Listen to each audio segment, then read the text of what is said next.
새 책은 697페이지, 옛날 책은 219페이지. 자, 지금부터는 이제 불행입니다, 여러분. 불행이야. 불행이는 말 그대로 불법적인 행위란 얘기죠. 그 불행이라는 것이 성립되면은 우리 이제 법의 문제니까 어떤 법적 효과가 생기느냐? 피해자한테 손해배상 청구권이 생기는 거죠. 문제는 이제 전제 조건은 무조건 생기는 게 아니라 불법 행위가 성립되어야 돼요. 자, 그러면 불법 행위라는 것이 성립되려면은 내가 찾으면 A가 B를 폭행했습니다. 폭행했어요. 그러니까 이 폭행 자체가 불법 행위라고 우리가 말을 할 수 있어야 돼요. 그러니까 어떤 때 우리가 불법 행위라고 말할 수 있는 거 아니? 요건이 있다는 거죠. 첫 번째는 그 가해 행위가 요 가해자입니다. 가해 행위가 고의 또는 과실로 해야 돼요. 의도적으로 또는 실수로, 그죠? 어떤 거는 A가 B한테 어떤 피해를 입혔는데 그 원인 자체가 고의 또는 과실 같은 이는 주관적인 요건이 있어야 된다는 얘기입니다. 사람이 사람을 패는데 보통 고의로 패죠, 그죠? 근데 고의로 안 패고 실수로 사람을 다치게 할 수 있습니다, 그죠? 우리 대부분 교통사고 같은 거 얘기를 해요, 그지? 뭐 요즘 같은 일 받아서 들어받는 경우도 있긴 있지만은 그거는 좀 독특한 경우고 일반적으로는 실수로 치어지거지. 근데 그러지 않고도 이런 것 없이도 사람을 칠 수가 있습니다, 그죠? 고의 또는 과실도 없이도 칠 수가 있다는 얘기죠. 누차 얘기하지만은 횡단보도가 있어요, 이렇게. 횡단보도 차가 되어 있습니다. L은 차가 있어요. 사람이 갑이 지나갑니다. 근데 지는 딱 라인에 쓰가 있는데 갑자기 뒤에 B 차량에 들어받는 거지, 그지? B가 들어받으니까 밀려서 갑을 치는 그럴 수 있다는 거죠. 그러면은 직접적으로는 갑이 A한테 다쳤지만은 이건 A 문제가 아니죠, 그죠? 고의도 없고 과실도 없다는 얘기죠. 그러면은 A는 아무 문제가 없습니다. B가 이제 이 뒤에 사람이 해줘야 되겠지. 이런 문제가 있을 수 있기 때문에 두 번째, 그다음에 손해가 발생해야 돼요. 이거 쓸 필요 없습니다, 여러분. 손해가 발생해야 되고, 세 번째는 이 행위와 손해 발생의 인과관계 있어요. 인과관계. 원인과 결과관계죠. 네 번째, 이 행위가 위법해야 돼요. 위법. 다섯 번째, 이 행위가 책임이 있어야 돼요. 책임. 요 다섯 가지. 그럼 여러분, 아까 말하기 전에 내가 좀, 그럼 다음 주에 수업이 없네, 그지? 아무것도 없네, 그지? 그럼 시간을 좀 땡길까, 우리? 밤에 하지 말고 좀 땡기자. 나도 있잖아, 이거 맞추고 하면 집에 가면 12시 반이에요, 집에. 우리 애 얼굴, 자는 얼굴, 물론 자는 얼굴이 제일 이쁘지, 애들은 제일 이쁜 게 자는 얼굴이야. 나중에 시간을 돼서 좀 이야기 합시다 해가지고, 오전 중으로 땡기든지, 그지? 그렇게 할 땡기, 여러분들도 좀 오후부터 쉴 수 있도록 그렇게 합시다. 그거 나중에 우리끼리니까, 그지? 오케이. 갑자기 이가 더, 그쵸, 그냥. 자, 요런 게 있을 수 있기 때문에 이 다섯 가지 요건이 해당되어야만 A의 저 행위를 우리가 불법적이다 이렇게 말합니다. 그럼 여러분 우리가 이럴 수 있죠. 아니 사람이 사람을 다치게 했는데 위법하지요. 보통은 위법하지, 그지? 우리 또 알다시피 우리 형법에 정당방위 있잖아요, 그죠? 우리 여기도 똑같은 정당방위 있을 수가 있습니다.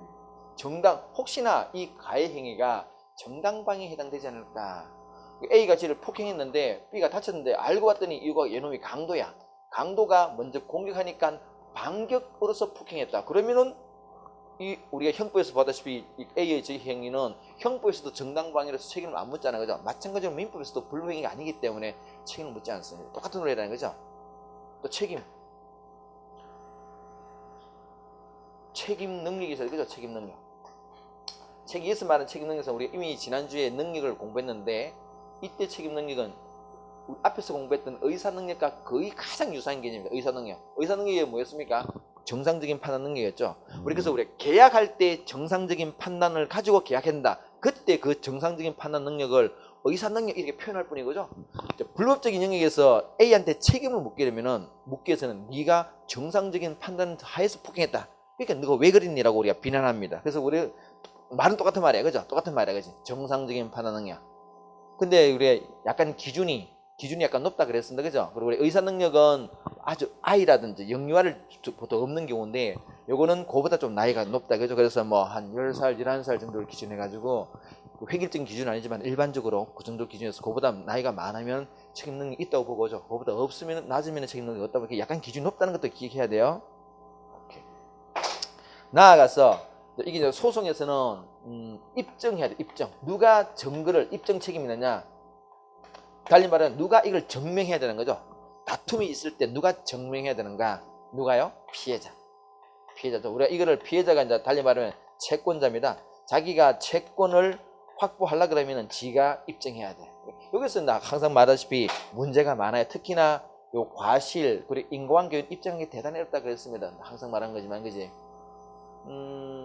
지금 여러분 우리가 이대목동병원 있잖아요, 그죠? 아이 4명이 지금 그 중환자 아이들이 한 7, 8개월 노는 아이들이 있으면 의외로 많아요. 우리 아는 그 집사람 그 직장 동료도 아이가 막 되게 고통을 많이 받는 애가 막 인큐베이터 있으면서 수술 받고 막 그랬었어요. 그런 경우도 있는데 얼마 전에 지금 이제 30개월 좀 됐다. 우리 집에 놀러도 왔었는데 아이고 저게 짠하더라고. 짠하던데 어쨌든 그는 아이가 4명이 갑자기 죽어버렸잖아요, 그죠? 자 여러분 뭔가 있잖아. 아니 뭔가 문제가 있었길래 죽었지, 그지? 다만 그 원인이 뭔가 보세요. 인과관계. 그 두 번, 뭔가 병원의 의사가 뭔가 그죠? 뭔가 했기 때문에 뭔가라는 것은 이 2개 중 하나는 그죠? 고의도 설마 의사들이 고의로 애를 죽였겠나? 그거는 인간이나 이상 그거는 아닐 것이고 영역이 아닐 것이고 이거를 생각해볼 때 그죠? 뭔가 실수, 그지? 또는 그리고 또 그 뭔가 의사의 뭔가 실수가 원인이 되어서 아이가 죽었다는 인과관계 이거를 누가 입증하라고요? 그 부모들이 입증하라는 거잖아요, 그죠? 어떻게 입증이고 어떻게 입증이 못 입증하잖아요, 그죠? 실제로 분명히 의사의 뭔가가 있었기 때문에 죽었다 하더라도 피해자의 부모들이 입증을 못하기 때문에 법적으로는 뭐예요? 아무 책임 없다 이렇게 되는 경우가 굉장히 많아요. 근데 누차하지만은 사람들은 어떻게 이야기합니까? 재판 개판이나 이야기하고 좀 판사가 의사랑 일찍 욕하잖아요, 그죠? 근데 그거는 소송의 문제이기 때문에 어쩔 수 없는 부분이 있다는 이야기죠. 자, 그래서 여러분 우리 법에서는 이렇게 하라고 하고 있지만은 실제는 그래서 우리 소송 실무적으로는 즉 판사들은 어떻게 하고 있느냐? 요런 거 쉽게 좀 해준다 그래서 그죠? 그래서 보통 인과관계를 추정해 줍니다. 달리 말하면 뭡니까? 일단 그는 사고가 발생하면은 병원의 뭔가가 문제가 있어서 사고가 발생했다, 결과가 생겼다라고 추정시켜 버립니다. 그럼 그게 어떤 효과가 있는데 추정되는 순간 누가 입증해야 되냐? 거꾸로 병원이 입증해야 돼요. 즉 병원의 과실이 아니라 환자의 다른 어떤 행위들, 그죠? 근데 수술 같은 경우에 보통 수술을 하고 난 뒤에 사람이 죽었다 그러면은 환자가 수술 전에 주의 조치를 충분히 안 지켰다든지, 그지? 밤에 치킨 먹지 마라 그랬는데 혼밥에 나가지고 배고파가 치킨 먹고 왔다든지 그는 사실 입증하게 되는 해야만 하는 거죠. 안 그러면은 그런 식으로 추정해 주기도 합니다. 이 전반적인 내용은 여러분 이게 자체 물어보진 않습니다만 우리 전체 그림을 이해하고 세부적인 좀 봐야 돼요. 자, 한번 보도록 하겠습니다. 자, 697페이지 불회행의 승인 요건 한번 볼까요?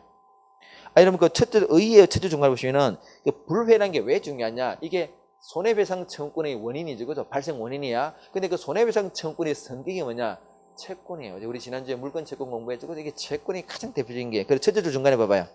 697표 첫째 중간에 의의 채권 발생 원인이다. 첫째 줄. 채권 발생 원인이란 말로 하죠. 채권 발생 원인이다. 자, 그래서 밑에 이제 승립 요건 보이죠? 일단 밑에 이제 고의, 과실, 책임 능력 다 봐. 그래서 우리 이런 형법에서는 고의와 과실을 아주 엄격하게 구별합니다. 그래서 고의범을 원래 처벌하고 엄격하게 처벌하고 과실범은 실수로 범죄를 지은 게 원칙적으로 처벌하지 않습니다. 우리가 그래서 과실 폭행 있는 죄가 없어요. 사람을 실수로 했다 그런 거 없다는 거지. 이 폭행 같은 건 고의범만 처벌하지. 근데 아주 중요한 범죄, 살인죄 같은 거는 고의한 살인죄에 기초로 하고 과실로 사람을 죽여서 과실치사죄라 그래서 처벌합니다만 그는 특별한 경우 얘는 처벌하지 않습니다. 근데 민법은 여러분, 형법은 그 범행자의 어떤 그 범행 의도의 어떤 엄중을 따져서 너는 왜 그렇게 했니라고 처벌하는 것이 목적이기 때문에 따지는데 민법은 여러분 피해를 배상하는 게 목적이에요. 이게 고의로 사고가 났든 의도적으로 했든 간에 결과는 똑같잖아, 그죠? 그래서 거기 뭐 실수로 사람을 다치겠다 해도 만약에 피해가 5천만 원이면 5천만 원 그대로, 고의로 다치게 해도 만약 피해가 5천만 원이면 똑같이 5천만 원 하는 거지. 그래서 여기서는 굳이 고의와 가시를 따지나 차별을 하지 않는 거죠. 보세요. 두 번째로 보시면은 민법에서는 책임과 고의와 가시를 구분하지 않는다까지도 조금 디테일하게 알고 보면 좋겠습니다. 두 번째 책임 능력 보세요. 책임 능력. 두 번째로 보시면은 의사 능력보다는 어떤 수준하고 약간 높다, 그죠? 아까 그래서 우리가 일반 의사 능력은 영유아가, 의사 능력이 없는 사람이 누구냐? 영유아가 없는데, 우리 이 민법 영역에서는 그지? 책임 능력에서는 그보다 좀 더 나이가 높게, 그죠? 그래서 만 10살, 11살, 그지? 그 정도가 돼야 의사 능력이 있다 없다 판단한다는 거죠. 좀 높다라는 표현까지 기억하셔야 되고요. 그다음 위법성. 그래서 마찬가지로 두 번째 줄에 여기도 정당방위 긴급피난이 있습니다. 법과대학교 졸업한 아이들 중에서도요, 민법에 정당방위 긴급피난이 있다는 조문 자체가 있어요. 그걸 모르고 졸업한 애들 태반입니다. 실제로 거기 민법에서도 정당방위라는 말 자체가 있어요. 논리는 똑같은 논리입니다. 우리가 알고 있는 그대로입니다. 일단 손해배상. 이 손해배상은 정신적인 손해도 들어가요. 그래서 우리 정신적인 손해를 우리가 위자료라고 말하죠. 그 이혼에만 위자료가 있는 게 아니라 정신적인 충격을 배상한 다 위자료라고 표현합니다. 오케이. 다음에 인과관계. 인과관계는 이제 우리 그 실무적으로는 어느 정도 인과관계를 요구하느냐? 상당 인과관계를 요구합니다. 상당 인과관계. 뭐 그게 어느 정도인데 그 이름을 알 필요 없어. 그냥 표현만 있겠어요. 우리 그 상당 인과관계 있으면 족하다 이렇게 표현한다는 거죠. 오른쪽에 누가 입증하라? 피해자 입증하라. 자, 밑에 여러분들 박스 안에 인과관계 추정이란 말로 하죠. 아까 또 그대로입니다. 이런 것들 우리 인과관계를 추정시켜줘서 피해자의 어떤 입증 책임을 조금 쉽게, 그죠? 안 해준다는 효과 익히 하시고요. 자, 페이지 넘겼어요. 효과. 오케이. 그래서 불회가 승립했어요. 불회가 승립하면은 그 효과가 뭐가 되느냐? 손해배상치, 그죠?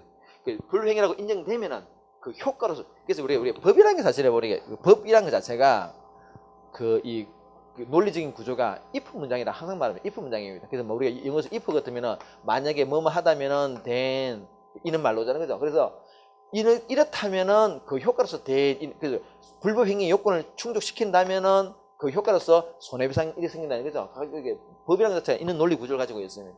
요게 인정돼야 돼. 효과는 손해배상 청구이다. 그럼 손해배상은 어떻게 하는데? 금전배상이 원칙이겠죠. 뭐 상식적으로 그렇지. 그래서 1번에 동그라미 1번 금전배상이 원칙이다. 까지만 보면 되겠습니다. 자, 밑에 여러분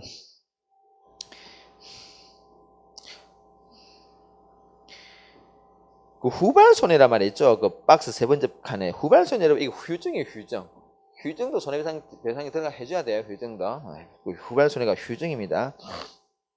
다음 밑에 여러분 징벌적 손해배상이 있죠. 그죠? 그 현재 여러분 요거는 우리 시험에 나왔던 부분입니다. 징벌적 손해배상이란 말은 말 그대로 그 손해배상 피해를 배상해 준다는 걸 플러스 차원을 넘어서서 상대방을 징계한다는 얘기죠. 그죠? 우리나라는 민법에는 없어요. 우리 시험에 나왔죠. 징벌적 손해배상 제도가 민법에는 없어요. 우리 민법에는 이 제도 자체가 없습니다. 그러나 특별법에는 있습니다. 요 특별법에. 지금 현재 있는 거는 우리 교재에 있다시피 하도급법이 거기 이런 징벌 손해배상에서 제일 마지막 밑에서 셋째도 끝에 보세요. 하도급 거래에 관한 법률이 있죠. 그죠? 요는 뭐 하도급법 줄여서 하도급법에 있는데 내년 그 4월 달부터는 저거요. 그 재정물 책임법에 들어가죠. 그죠? 재정물 책임법에도 곱하기 3배까지 우리가 징벌 손해배상 들어갑니다. 그까지. 그래서 한우 그게 이 원고 쓸 때는 그거 없었구나. 징벌, 나중에 그 뒤에 가게 다들 일단 여기도 여러분들은 거기다 하나 미리 써놓으세요. 그 제조물 책임법에도 도입됐다까지 써놓으세요. 나중에 넣겠습니다. 곱하기, 근데 뭐, 그래서 피해를 내가 1,000만 원 받았다 하면 곱하기 3천만 원까지 징벌적 손해배상을 한다는 얘기죠. 우리는 그래도 약합니다. 여러분, 외국 같은 경우는 징벌 손해배상이 굉장히 크게 나와요. 또 그렇게 하면은 회사 자체의 어떤, 회사가 망할 수 있는 그런 문제가 또 생길 수도 있긴 있어요. 현재까지는 그렇더라. 자, 다음에 오른쪽에 손해배상 청구는 행사 시기가 좀 길어요. 여러분, 그거 보시면은 손해를 안 날로부터 손해 및 가해자를 안 날로부터 3년, 불행위를 한 날로 한 10년 정도. 굉장히 오랫동안 손해배상 청구를 행사할 수 있다는 까지 알면 좋겠고요. 자, 다음에 특수불행입니다. 지금까지 여러분 이걸 우리가 일반 불행이라고 표현하죠. 일반 불법행위라고 표현했습니다. 일반 불법행위라고 표현했는데 요건 여러분 자 우리 책임을 가해자가 책임을 지는 조건으로서 과실이 필요하죠. 그래서 이게 일반 불법행위는 어떤 법리에 기초하고 있느냐? 과실 책임주의 이렇게 말하죠. 즉 책임을 지는 조건으로서 반드시 가해자의 고의, 최소한 과실은 있어야만 책임진다. 그죠? 근데 지금부터는 요건 여러분 우리가 익히 알고 있는 근대민법의 3대 원칙 중에서 뭐에 바탕을 두고 있습니까? 과실 책임주의죠. 그죠? 그런데 현대 들어오게 되면은 이게 좀 부족한 이 어떤 그 빈 공간이 좀 생겨요. 빈 공간이 좀 생기고 또 진짜 사회적인 강자가 요런 걸 악용해서 자기 책임을 벗어나는 어떤 악수단을 악용하는 경우가 종종 나타나기 때문에 자, 무과실 책임 등장하잖아요. 그죠? 그래서 이제 이 지금부터 말하는 특수불행위는 무과실 책임에 기초하고 있는 그런 법리들이라는 거죠. 오케이. 자, 그래서 지금부터 특수불행위를 한번 보도록 하겠습니다. 특수불행위는 종종의 시험에 나오는 주제입니다. 잘 나오는 주제이기 때문에 이미 우리가 한 2차례 벌써 나왔었어요. 내용은 우리 내 교재는 굉장히 좀 자세하게 서술하고 있는데 요 정도 내용을 알면은 뭐 흘러 넘칩니다. 요 교재를 여러분 읽으시면서 잘 정리하실 바랍니다. 먼저 여러분 책임 무능력자 볼까요? 지금 여러분 우리가 이 가해자의 행위가 불법행위라고 평가되려면은 마지막에 책임 능력이 있어야 되겠지, 그지? 책임 능력이 있어야 되지, 그죠? 그런데 딱 우리가 나중에 이 친구를 잡아가지고 이야기를 해보니까 애가 왔다 갔다 하는 거야. 그럴 수 있잖아, 그죠? 알고 봤더니 얘가 어떤 상태가 하니까 책임 능력이 없어요. 책임 무능력자입니다. 이 A가 어떤 거예요? 근데 고도의 정신분열증 환자라든지, 그지? 뭐 정신분열 상태에서 범죄, 최근에 또 그런 거 있을 것 같은데. 최근에 얼마 전에 그 무기징역 선고받은 친구가 누구, 뭐 하다가 무기징역 받았지? 요즘 뭐 워낙 좀 아주 사이코패스 같은 거는 어떤 범죄들이 워낙 많아가지고 뭐 나도 헷갈리는데 어쨌든 간에 그런 어떤 상태에서 했다 그러면 있잖아요. 책임 무능력 상태라 그러면은 뭐가 아니에요? 이게 없기 때문에 가해자의 저 행위는 불행이 아니에요. 다른 뭡니까? 손해 책임이 없다니. 그럼 이런 이게 이제 우리가 지난주에도 했다시피 이런 게 여러분 이 똑같은 이 행위가 똑같은 폭행이 민법적으로는 손해배상, 그죠? 민법적으로는 손해배상의 문제고, 그죠? 손해배상의 문제로서 되는데 형법적으로는 뭐였습니까? 이게 이 가해자를 폭행죄, 그죠? 가해자를 폭행죄로 처벌할 것인가 문제겠죠? 구조가 똑같습니다. 그렇기 때문에 여러분 얘가 이 책임 능력이 없다고 인정되면은 형법적으로 책임 능력이 없어요. 그럼 여러분 민법적으로도 손해배상 안 지고 형법적으로도 교도소 안 간다는 얘기죠, 그죠? 자, 그래서 여러분 이때 그럼 어쨌든 간에 이건 나중에 볼 것이고 어쨌든 간에 이때 사람은 다 피해가 발생했는데 가해자는 책임이 없다는 얘기죠, 그죠? 자, 그래서 어떡합니까? 이는 친구가 만약에 고도의 정신분열의 상태라면 분명히 이 친구를 감독 또는 보호하는 감독자가 있습니다. 그래서 이 피해자는 어떻게 한다고요? 이렇게 손해배상 청구한다는 거죠. 이게 뭡니까? 감독자 책임입니다. 다만 여러분 이 감독자 책임은 그래서 이 감독자는 아무 잘못 없죠, 그죠? 이 친구는 이 사고 발생해서 아무 잘못 없어요. 그래서 일단 어떻게 한다? 일단 그 책임지게 한다. 왜요? 너는 감독자니까. 그래서 일단 이게 일단 무과실 책임이잖아요, 그죠? 그런데 요거는 중간 책임이에요. 중간 책임. 중간 책임이란 말은 완벽한 과실 책임도 아니고 완벽한 무과실 책임도 아니란 말이에요. 왜 그런가 하니까 변책 사유를 인정해 줍니다. 달리 말하면 일단 책임지게 하고 감독자로서 평소에 감독을 충실히 했다는 사실을 지가 스스로 입증하게 되면 어떡합니까? 책임을 벗어나겠고. 그래서 중간 경계선에 있다는 이야기죠. 중간 책임이라고 표현합니다. 그리고 우리가 상대적 무과실 책임 이렇게 표현하기도 합니다. 오케이. 자, 그래서 봐봐요. 그래서 이제 거기에 그러면은 그 양가로 이번에 감독자 책임입니다. 관로석에 내 중간 책임을 그런 말입니다. 중간 책임인데요. 자, 그럼 누가 책임 무능자? 요거는 시험에 나왔습니다. 누가 책임 무능자냐? 일단 심신상실자입니다. 완전히 정신줄 놓았다는 거죠. 심신상실자입니다. 이게 해당되는 사람이 보통 아까 말했던 고도의 정신분열증 환자라든지 그런 사람들이 이게 들어갑니다. 두 번째가 누구요? 아까 여러분 나이로 따지면 한 10살, 11살 어바웃 한다 그랬지, 그지? 그래서 미성년자가 아니고 미성년자 중에서 그 정도 나이대를 기준으로 판단합니다. 그래서 시험에 이렇게 나왔죠. 미성년자가 책임 무능력자도 아니에요. 미성년자 전체가 책임 무능력자 아닙니다. 그런데 뭐 중학교 1학년 책임 능력자예요. 그죠? 뭐 초등학교 1학년 책임 무능력자라는 거지. 그렇게 판단하는 것이지. 그래서 내 관료성이 나왔잖아. 미성년자 중에서 행위의 책임을 변식할. 이스마 변식이라는 게 이게 이제 한자식 표현인데 판단이야, 판단. 자기가 어떤 행위 책임을 판단할 능력이 있는가 없는가, 없는 자다. 그렇지? 다음에 여러분, 그럼 누가 감독자냐? 부모, 일단 부모겠죠, 부모. 아니면은 뭐 시설의장, 이스마 시설이라면 예를 들어서 뭐 소년원이라면 소년원 뭐 소장이라든지 아니면은 이 친구 하여튼 뭐 그런 어떤 혼자 부모 없는 상태라면은 뭐 그 시설 장들이 있잖아요, 그죠? 그런 분들이 장에 해당되는 거. 아니면 학교면 누구 선생이나 교장 선생님들이 얘기 된 거, 그런 사람들이에요. 다 알고 있어야 됩니다. 그다음에 그 밑에 감독자 책임이라는 말 넣어줘. 까시. 그래서 여러분 여기서는 요것도 일단 여러분 B가 가해자한테 이렇게 직접 이렇게 안 되지. 뭐 물어볼 수 없어. 왜요? 가해자는 뭐가 있기 때문에 책임 능력이 없어, 그지? 요것만 인정돼, 그죠? 요것만 대각선만 인정됩니다. 그 다음에 이제 그 밑에 그림 보세요, 여러분. 그림 보시면 제가 해놨지, 그지? 그 가해자가 있는데 대각선만 화살표가 있잖아요, 그죠? 그래서 피해자가 이 감독자한테만 화살표 책임이 묻습니다. 달리면은 가해자한테는 이게 안 돼. 왜요? 책임 능력이 없으니까, 그지? 그 화살표가 없다는 거지. 그냥 줄만 깨져 화살표가 없지. 자, 페이지 넘겨보겠습니다. 두 번째가 여러분 사용자 책임이에요.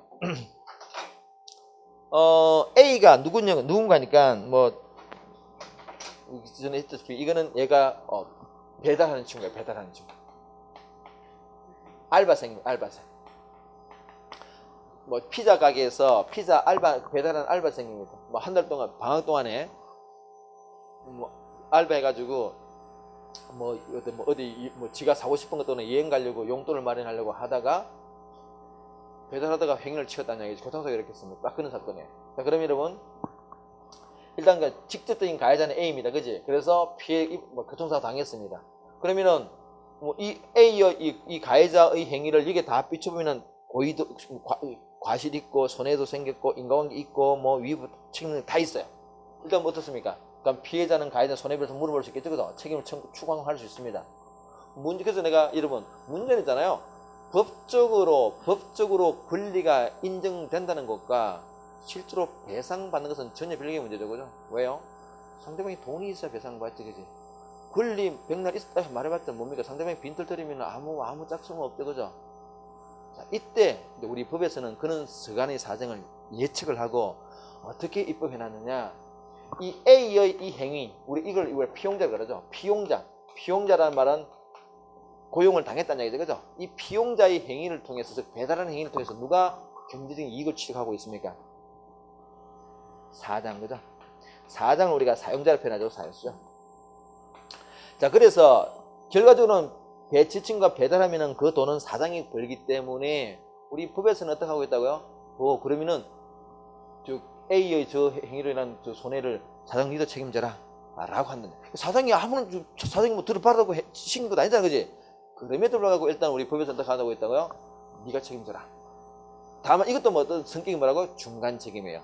즉 완전히 무과실 책임도 아니고 과실 책임도 아니고 달리 말하면 뭡니까? 일단 책임지는데 면책 사유를 허용해 준다는 거죠. 평소에 저 배달하는 친구들의 그 사고 발생 방지를 위해서 최선 노력을 다했다. 입증이 되는 순간 책임을 벗어나게끔 해준다.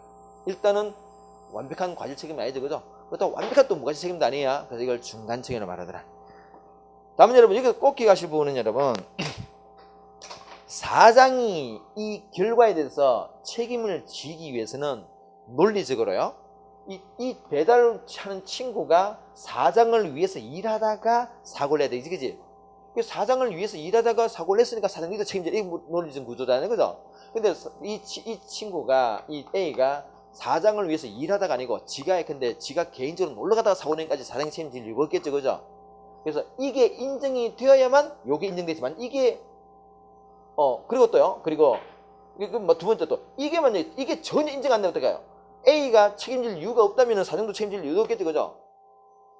기본적으로 사장이 책임져야 되는 논리 전제는 A가 책임질 때, 그것도 누구를 위해서? 사장을 위해서 일하다가 그때 사장 책임. 그래서 만약 A가 뭐 지가 개인적으로 놀러 가다가 사오셨다까지 사장이 책임진 아니다까지 기억해야 됩니다. 자, 보도록 하겠습니다.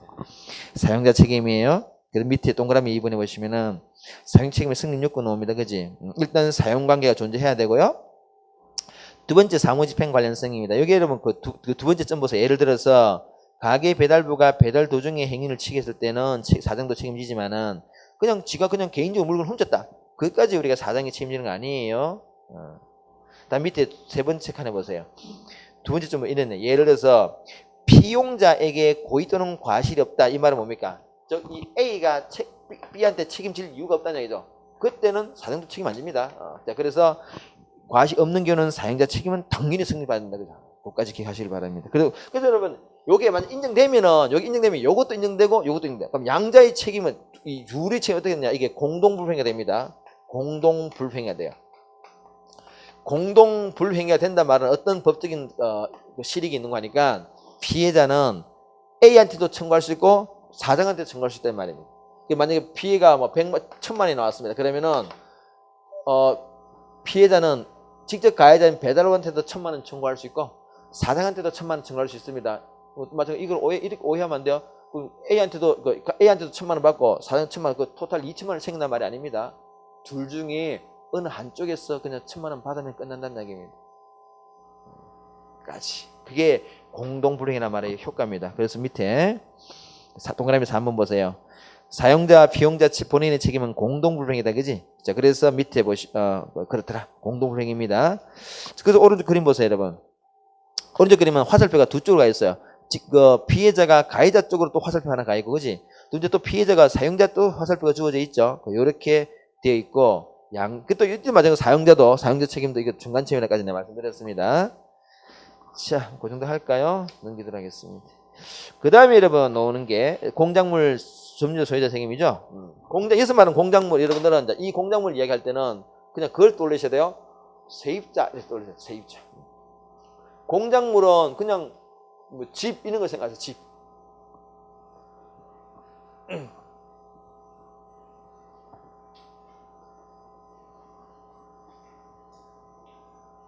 A라는 사람이 그 세입자로 살고 있습니다. 집주인은 B입니다. 소유자입니다. 소유자. 세입자예요. 근데 여기서 뭐 기와장이 하나 떨어져가지고 지나가던 행인 갑이 꽝 다쳤다는 얘기죠. 이때 그러면은 갑은 누구한테 손해배상 청구할 것인가? 첫 번째요. 첫 번째는 그죠? 당연히 집 찾아가야 되겠지, 그지? 누가 있습니까? A가 있겠죠, 그죠? 그래 일단은 이 세입 점유자가 1차 책임. 1차 책임은 점유자 책임. 점유자가 책임집니다. 근데 이게 중간 책임이에요. 뭔가니까 일단 점유자가 세입자가 책임져야 되는데 본인이 스스로가 그는 사고 발생 방지를 위해서 노력했음을 입증한다면은 근데 혹시나 여름에 그죠 태풍 불길을 대비해서 미리 그 사전에 공사업자를 수리업자를 계약을 해가지고 수리를 시켰다든지 그런 등등의 노력을 했음을 평소 그런 과정 입증한다면은 책임 안 집니다. 그때 누가 책임냐? 2차 책임. 2차 소유자 책임. 피해자는 소유자인데 이렇게 묻습니다. 이거는 절대 무과실 책임이에요. 달리 말하면 뭡니까? 면책이 허용 안 된다는 거죠. 그래서 우리 특수불명의 책임에서 1차, 2차 책임을 짓는 것은 요것밖에 없습니다. 공작물밖에 없어요. 까지 봅시다, 여러분. 자, 그래서 여러분 702페이지 보시면은 옛날 책은 702페이지가 아니고 몇 페이지야? 이게 222페이지는 그지? 자, 공작물 점유 소유자. 그래서 밑에 박스부터 일어났죠, 그죠? 첫 번째, 점유 책임은 1차 책임이고 중간 책임이다. 소유자 책임은 2차 책임, 절대 무과 책임. 우리 시험에는 그 밑에 판례가 내가 소개하고 이 두 번째 판례가 우리 시험에 한번 놓은 적이 있습니다. 이건 여러분, 공작물 점유자 또는 소유자가 책임질라 그러면은 전제 조건으로서 여러분 이 공작물에 어떤 하자가 있어야 돼. 하자라는 게 이제 흠결이죠, 그죠? 어떤 흠이 있어야 돼. 흠. 공작물에 어떤 흠이 있을 때 그 흠으로 인해서 제3자가 피해를 입었을 때 누가 책임지냐 이런 이야기잖아요, 그죠? 만약에 당초 뭔가 흠이 없다면은 책임질 이유도 논리적인 그죠? 없어요. 이 판례가 그 판례죠. 밑 두 번째 판례입니다. 뭐 저번에도 소개했던 것 같은데 1층, 2층 그죠? 2층 건물이 있는데 1층 방이고 2층 방이 있어요. 지나가던 A가 지나가다가 여기 2층에서 어떤 일이 벌어지고 있는지 좀 알고 궁금해했어. 그래서 그게 궁금할 수도 있지. 뭐 궁금할 수도 있겠지. 어쨌든 올라갔습니다. 근데 계단 타고 올라간 게 계단 타고 문을 또 뚫린 게 아니라 배수관을 타고 올라. 배수관 그죠? 배수관. 배수관은 사람이 기어 올라가는 용도가 아니죠. 그래서 우리가 어떤 이름은 하자가 있는지 없는지는 그 용도에 따라서 우리가 판단해 봐야 돼요. 그지?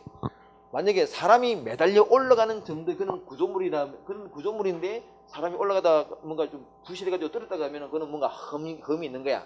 근데 사람이 기어 올릴 용도가 아니야. 그죠? 뭐 많잖아. 뭐 우리 주변에 이상한 것들. 그지? 뭔가 사람이 자꾸 올라갈 게 아니야. 근데 그걸 자꾸 올라가다 떨어지면 그거는 그게 문제가 아니고 올라가는 문제죠. 그죠?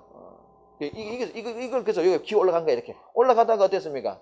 이게 사실 여관이었거든. 여관 2층이 궁금했던 거야. 안에서 어떤 일이 벌어지는지. 그래서 올라가다가 이게 배수로가 약하잖아. 그래 떨어진 거 이렇게 꽝 떨어졌다 그죠. 이놈이 아니고 이분이 여관 그 주인을 상대해 가지고 소송을 제기한 거야. 손해배상하라고. 법원이 뭐라 했겠습니까? 야, 네가 올라가, 네가 문제지, 그지? 그는 주인 문제가 아니라는 얘기지, 그죠? 이게 기본적으로 우리가 공작물 책임 자체가 문제 되려면은 어떤 우리가 용도에 따른 하자가 있어야 돼. 이게 우리 시험에 나왔던 나왔었습니다. 한번 나온 적이 있어요. 그리고 시간 되시면은 그 위에 것도 한번 읽고, 이런 거 좀 읽어보시면은, 이제 법적 이런 게 이제 문제 되는구나라고 알 수 있어요. 그 다음에 여러분들, 동물입니다, 동물은 동물 점유자 책임만 있어요. 그죠? 이 동물은 소유자 책임은 말 자체가 없습니다. 여러분, 우리가 점유자란 말이 뭡니까? 그러니까 아까 여기서 공작물 점유자가 그 공작물을 지금 현재 가지고 있는 사람이 그죠? 이용하고 있는 사람이 이런 말입니다. 보통은 누가 이용하고 있습니까? 보통은 주인이 이용하고 있죠, 그죠? 그래서 근데 마찬가지로 근데 이런 경우는 이제 점유자하고 소유자가 딱 분리됐을 때는 이렇게 딱 구분될 수 있는데 동물 같은 경우는 애당초 동물 소유자라는 책임 말 자체가 없습니다. 보통 누가 강아지를 데리고 있습니까? 주인이 그죠? 보통은 그 점유자가 누구를 의미한다고 주인을 얘기하겠지. 근데 마찬가지로 그러니까 주인과 현재 강아지를 데리고 있는 사람이 분리될 때가 있다는 얘기죠. 대표적으로 내가 소개하다시피 뭡니까? 강아지가 아파가지고 병원에 보냈다는 얘기지. 그럼 누가 점유자입니까? 병원이 점유자지, 그지? 그때 걔가 뛰쳐나갔다, 꽉 물었다. 누가 책임지냐? 주인이 책임지는 게 아니라는 얘기지. 병원의 책임자 이 말입니다. 그러니까 우리 법적으로는 여러분, 법적으로는 동물 소유자 책임이라는 말 자체가 없다요. 없어요. 그것도 그렇게 해야 됩니다. 자, 그래서 밑에 보시면 동물 점유자 책임이더라. 그 밑에 동간의 이유는 없어요. 예를 들어서 애완견을 데리고 관리 소홀로 애완견을 뛰쳐나갔다. 요즘 이게 진짜 말 많잖아요, 그죠? 여러분, 우리나라 지금 애완견을 키우는 인구가 1,000만 명인가 좀 된대요. 와, 어마어마하죠, 그죠?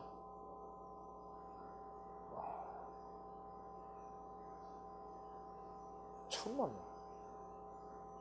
사람들이 그만큼 외롭다는 이야기야.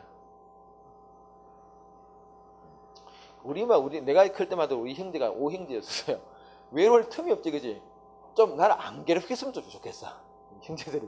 근데 요즘은 형제가 없고 뭐 혼자 사는 경우도 많고 하니까 혼자 있는데 강아지가 막 지가 퇴근해 왔을 때 막 당겨주면 좋잖아. 근데 문제는 있잖아요. 그 강아지는 하루 종일 무슨 죄야? 지 혼자. 그것도 사실은 굉장히 좀 인간의 관점에서 굉장히 이기적인 행동이죠, 그지? 어쨌든 뭐 그는 옆에 여기 섰는데 뭐 그는 거야, 그는 거다, 그죠? 그는 거. 자, 됐다. 아래쪽 밑에는 공동불병이에요. 공동불병. 그래서 공동불병의 책임은 그 동그라미 끝에 연대배상이라는 단어가 보이죠. 연대하에 배상하라. 이 연대배상이라는 말이 있는 말이야, 그죠? 누구에게도, 그죠?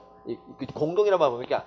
때로 괴롭히는 거죠. 때로. 우리 학교 현장에서 발생하는 일 중에서는 왕따이죠, 왕따. 집단 왕따도 일종의 공동불행입니다. 이런 애들이 하나를 괴롭히는 것들, 그죠? 그래 되면은 그 가해자들이 공동불행이 됩니다. 그는 연대배상이에요. 그 달리 뭡니까? 그 개개인이 다 전액에 책임져야 돼요. 아까 그러면 이거 그 피용자하고 사용자도 공동부행을 했죠. 그게 이제 효과가 연대배상은 각자가 전액에 책임다 이 말입니다. 그렇더라. 자, 그리고 오른쪽에 이제 유형 보시면은 협의의 공동불행에는 여러분, 이건 서로 짜고, 그리고 예를 들어 두 번째 점 보시면은 예를 들어 수인이 서로 공모했다. 공모라는 게 서로 짰다는 얘기죠. 두 번째 칸은 이거는 서로 공모하지 않은 경우입니다. 우연히 같은 피해자한테 가해야 하는 그런 경우를 말하고요. 세 번째는 교사범, 방조범, 이게 뭐 시키는 거죠. 교사 시키는, 범죄하라고 시키는 그런 것도 다 똑같은 공동불행으로. 실제 여러분, 그 밑에 넣는 공동불행에 해당되는 경우 아닌 경우죠. 요 밑에 그 디귿 같은 경우도 우리 시험에 한번 요 비슷한 사례를 출제가 됐던 적이 있던 것 같아요. 공동불행, 교통사고 이런 것들, 그죠? 같은 피해자를 순차적으로 치인다, 그죠? A라는 자동차가 어떤 보행대를 치었어요. 실수로. 근데 뒤따르던 다른 차가 또 치는 거야, 같은 피해자를. 그래서 이렇게 사망에 이르겠다. 누구 책임인데? 둘 다 책임을 본다. 이게 서로 앞차량과 뒷차량이 짜지 않았지, 그지? 그럼에도 불구하고 해피는 같은 피해자한테 이런 게 두 번째 칸이에요. 이게 가해자 불명 또는 뭐 서로 짜지 않고 그렇게 그래서 밑에 디귿이 그 사례를 보고 있습니다. 이렇게 한 번쯤은 여러분 봐두시면 좋겠다는 얘기죠. 오케이. 자, 뒤에 OX 한번 볼까요, 여러분?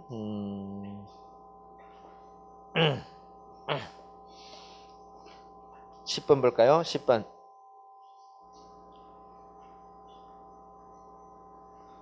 저당권이 승립하기 위해서는 저당권자가 부동산을 점유할 필요는 전혀 없다는 이야기죠. 그냥 계약하고 등기만 하면 끝난 뿐입니다. 등기. 네. 12번. 계약서를 안 썼다 해서 계약이 승립 안 하는 건 아니야. 승립합니다. 다만 입증 방법이 없어서 상대방이 오리발내면은 깝깝해서 그렇지, 그죠? 계약은 승립합니다. 오케이. 자, 다음에 15번. 피해자가 해야 되겠지? 16번은요. 이거 틀렸습니다. 그죠? 미성년자가 항상 책임 묻는 때는 아니에요. 미성년자 중에 일부, 그죠? 일부.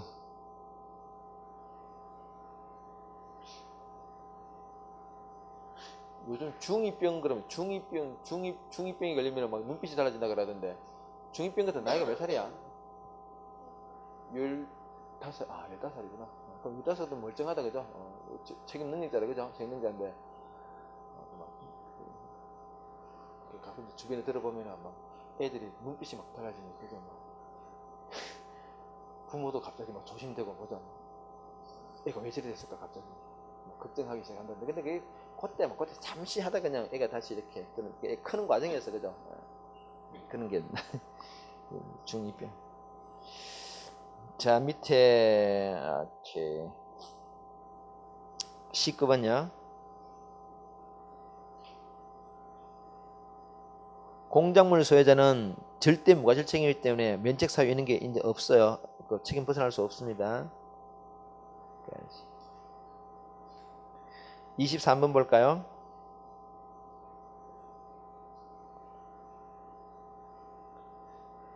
피용자, 즉 종업원이 책임 승립하신단 말은 종업원이 책임 안 지도 될 때 사용자 책임은 승립하지 않습니다. 딱 말씀드렸고요. 26번에 그렇죠. 25번 한번 볼까요, 여러분?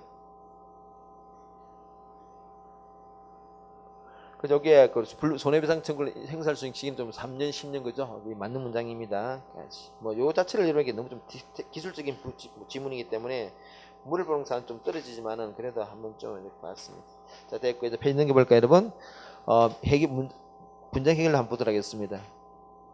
맨 누차 강조하지만 여러분, 이게 내용 증명이라는 게 있잖아요. 내용 증명이라는 것은 이게 상대방이 돈을 안 갚으면 보통 내용 증명을 보냅니다. 이거죠. 내가 편지를 쓴다 그랬잖아요. 그죠? 편지를 쓰는데 똑같은 편지를 3장 씁니다. 한 장을 써가지고 이제 카피하면 되겠지, 그지? 복사하면 됩니다. 그래서 3장을 써가지고 이 3장에는 뭐가 있는 거니까. 근데 A가 B한테 돈을 빌려줬는데 B가 돈을 안 갚아요. 그럼 이제 A가 B한테 편지를 쓴다는 얘기죠. 어떤 내용이니까 왜 그 두 사람 사이에 있었던 일들을 쓴다는 얘기지. 내가 언제 어떤 상황에서 니한테 돈을 빌려줬는데 언제 갚기로 했는데 왜 안 갚니? 이래 등등 그런 주제를 씁니다. 핵심 뭡니까? 내가 너한테 줬으니 빌려줬으니까 갚아라 이야기죠. 그죠? 그 똑같은 세상이야. 그럼 이걸 써가지고 어디 가는 거냐? 우체국에 사, 우체국에. 우체국에 찾아가면은 그 내용 증명 발송을 담당하는 직원이 있습니다. 그래서 거기 가면 있잖아요. 요거는 본인이 가지고 있고, 요거는 우체국이 가집니다. 요거는 발송합니다. 세 가지. 그래서 이게 이제 어떤 의미를 가지느냐?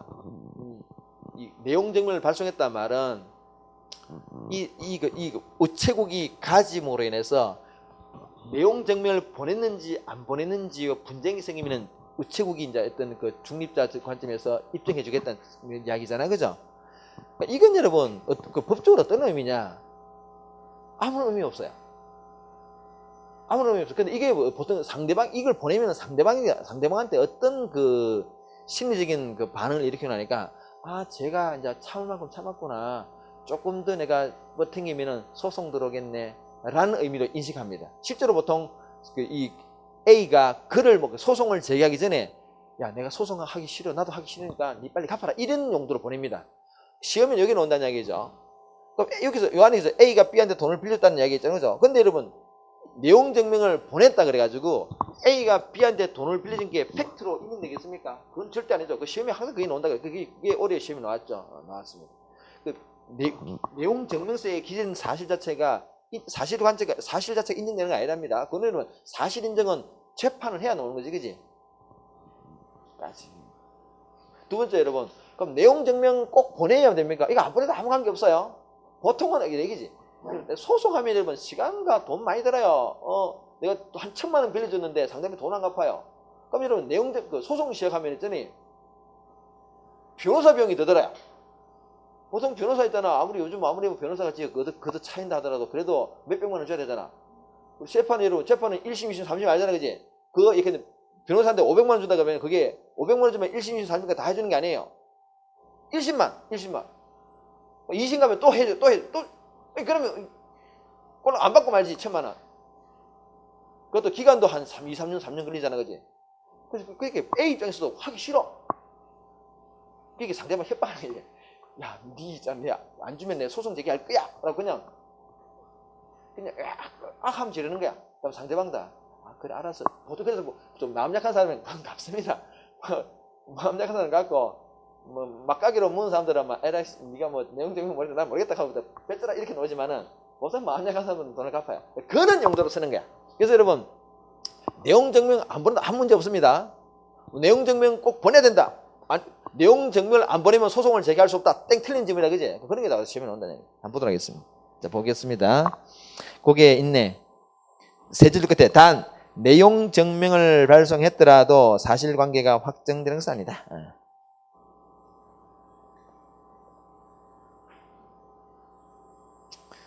이거 내용 증명 발송 안 해도 관계없다 그랬습니다.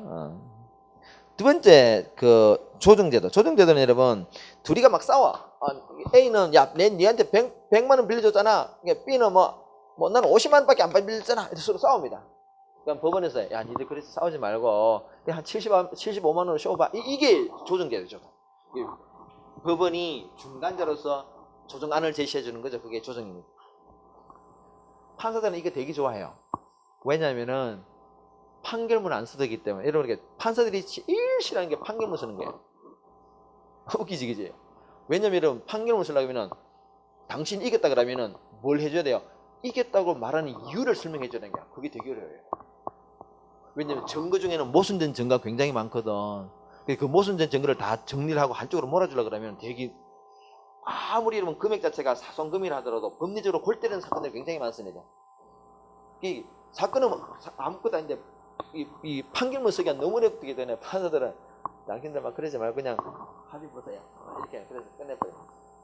그게 제일 자기들, 근데 그 합의 보는 순간 다 끝나버리기 때문에 그 판결을 안 쓰고 한 게 없잖아. 실제로 그래 법원에서는 있는 조정대로 많이 활용합니다. 다음에 여러분, 소액 사건이죠.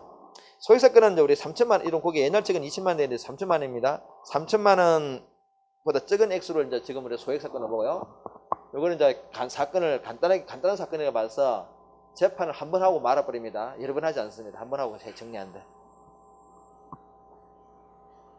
그래서 두 번째 점 보시면은 원래는 소송을 제기하면 소장이라는 걸 써야 돼. 여러분 내 페이지 넘겨보시면은 내 소장을 소개하고 있습니다. 709페이지 소장 보이죠, 그죠? 그 728페이지에 이는 뭐 복잡하게 있는 요식에 맞추어서 써내야 돼요. 근데 소액 사건은 굳이 이렇게 안 하는 관계 없습니다. 그냥 말로 하면 돼, 말로 구두로, 그지? 그런 것들. 그다음에 그 소송 대리는 반드시 보통 우리가 그 변호사를 써야 되는데 이거 소액 사건은 굳이 변호사 없이 뭐 자기 아들이 법대 다닌다 그러면 네가 대신해 이렇게 할 수 있다는 얘기죠. 굳이 변호사가 할 필요 없습니다. 법만 알면 아무나 할 수 있습니다. 다음에 민사 소송 절차 한번 볼까요? 가압류 절차. 실제로는 가압류가 되게 중요하죠. 그래서 이제 여러분 본격적으로 소송 들어가기 전에 들컥 소송부터 제기하면 안 돼요. 뭐 하느냐? 일단 상대방의 재산을 가압류해야 됩니다. 이게 뭡니까 여러분? 재산을 빼돌리지 못하게 딱 묶어둔다는 이야기죠. 왜요? 소송 그렇게 않고 소송 제기하면 보통 상대방 거의 다 100% 재산을 빼돌립니다. 재산을 빼돌리는 말이 빼돌리는 말이 어떤 말인가 하니까 자기 명의로 된 재산을 없애버린다는 얘기죠. 뭐 자기 명의로 된 것을 친구한테 넘기다든지, 그지? 아니면 팔아버린다든지 이렇게 해가지고 자기 이름으로 된 재산이 없어야만 상대방이 추적을 못할 거 아니야, 그지? 그래야지 못하게 막는 게 뭐라고? 가압류 절차입니다. 가압류 절차 딱 해놔놓고 어떻게 하면 소송 딱 들어가지고 확정 판결을 받아서 그래가지고 집행해버리죠, 그죠? 오케이. 가압류 절차. 그 의미를 꼭 기억하시고, 그래서 첫 줄 보시면 두 번째 줄에 함부로 처분하지 못한다. 그래서 함부로 처분하지 못하도록 그렇게 그 행사는 좋은 치를 우리가 가압류 절차로 표현합니다. 그 다음에 하고 나서는 재판대로 강제 집행에 들어가겠죠, 그죠? 오케이. 오른쪽에 여러분 민사소 절차는 굳이 뭐 안 봐도 되겠습니다. 넘기겠습니다. 다 넘기고요. 아래도 여러분 709페이지에 보면 민사소송과 형사소송의 책임 보이죠, 그죠? 옛날 책은 여러분 219페이지입니다. 아래쪽 보시면 민사소송과 형사소송의 책임이 차이가 있습니다. 자, 이거 보세요, 여러분. 아까 전에 A가 B를 폭행했다는 이야기야. 가해자입니다. 여러분, 이게 이제 민사적인 관점에서는 뭐가 문제되냐? 피해자의 피해, 그죠? 피해. 뭐 1000만 원 같으면 이 1000만 원을 어떻게 가해자한테 배상받을 것인가, 이게 문제되겠죠? 그게 민사 책임입니다. 아까 봤던 불법 행위로는 손해배상 책임이 문제되고요. 똑같은 이 사건 자체가 형사적으로 어떤 문제냐? 가해자를 처벌할 수 있느냐, 이 문제예요. 민사적으로는 손해배상 요구를 할 수 있는가 문제되고, 형사적으로는 처벌할 것인가. 여러분, 이 책임, 양대 책임은 전혀 별개 책임입니다. 만약에 여러분, 그래서 가해자가 피해자한테 손해배상을 해줬다 해가지고 형사 책임이 면제되는 거 아니에요? 물론 좀 봐줍니다. 그 참작 사유죠, 참작 사유. 양형에서. 그것도 다르게 또 표현하면은 이 가해자를 처벌했다 해서 손해배상 책임이 면제되는 것도 아니죠, 그죠? 양대는 전혀 별개 책임입니다. 자, 그래서 보세요. 민사소송은 원고, 피고, 근데 형사소송은 원고는 검사, 피고인이라, 피고인, 그 민사소송에서는 피고라 표현하고 형사소송에서는 피고인이라 표현합니다. 그러니까 용어를 헷갈리면 반대로 하면 안 돼요. 민사소송에서는 피고라 표현하고 형사소송에서는 피고인이라 그러는데, 그지? 여기서 누굽니까? 이 A가 민사소송에서는 우리가 피고라 표현하고 형사소송에서는 피고인 이렇게 표현한다는 거지. 두 번째, 민사소송은 두 번째 칸을 보세요. 이거는 그 책임의 유무를 따집니다. 그래서 손해배상의 유무를 따지는데, 형사소송은 뭐라고? 이거는 범죄가 성립하는지, 자, 그래서 처벌할 것인지 말 것인지를 판단하더라. 그 민사소송은 여러분 원고의 소장 제출로, 아까 소장을 써가지고 법원에 딱 제출하면 진행되는데, 형사소송은 검사가 기소를 해야 돼. 기소 시작합니다. 또 마지막에 여러분 민사소송 있잖아요. 재판하다가 두 사람이 화해할 수 있으면 합의, 야 우리 재판 그만하자 할 수 있다는 얘기죠.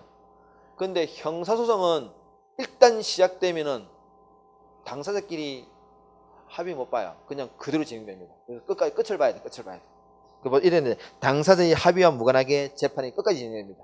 근데 민사소송은 중간에 화해. 왜냐하면 민사소송은 아까 얘기했잖아요. 뭐 손해배상액 이런 게 중요하기 때문에 얼마든지 화해를 볼 수 있는데, 형사소송은 실체적인 진실, 그죠? 실체적인 진실, 진짜 가해를 했는지 안 했는지 이런 게 중요하기 때문에 끝까지 간다는 얘기죠. 요 정도는 알고 있어야 됩니다, 여러분. 특히 제일 마지막 걸 놓치지 마세요.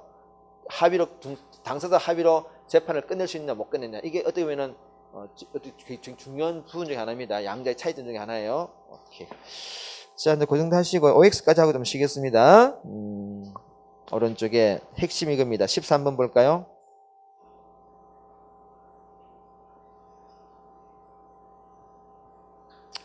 틀렸죠, 그죠? 이게 그죠? 틀렸습니다.